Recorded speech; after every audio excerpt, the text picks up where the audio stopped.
नमस्कार साथियों, मैं विजय कुमार आज आपको मौलिक अधिकार के बारे में बताने का काम करूंगा कि आखिर मौलिक कर्तव्य क्या है। भारतीय संविधान के अनुच्छेद 51 अर्थात भारतीय अनुच्छेद 51 ए में मौलिक कर्तव्यों की सूची को दर्शाया गया है। आखिर मौलिक कर्तव्य क्या है ये जान लीजिए। सभी भारतीय नागरिकों को अपने नैतिक कर्तव्यों की जानकारी को जानना चाहिए। उनके नैतिक कर्तव्य ही मौलिक कर्तव्य हैं। मौलिक कर्तव्यों का मुख्य जो मकसद है वो नागरिकों को देशभक्ति और राष्ट्र की एकता की भावना की ओर अग्रसर करना है। मौलिक कर्तव्यों की क्या क्या सूचियां होनी चाहिए तो मैं उसके बारे में भी आपको बताने का काम करूंगा। संविधान, राष्ट्रीय ध्वज और राष्ट्रगान का सम्मान करना, ये हमारा प्रथम मौलिक कर्तव्य है।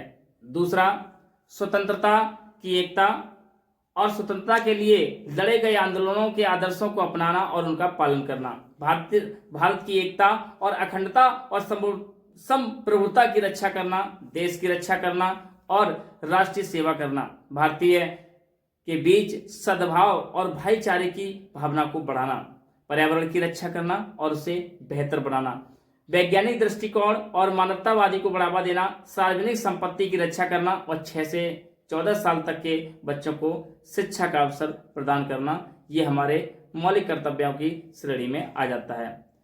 मौलिक कर्तव्यों को अगर शामिल करने की बात करें तो मौलिक कर्तव्यों को शामिल करने का विचार रूसी संविधान से प्रेरित था।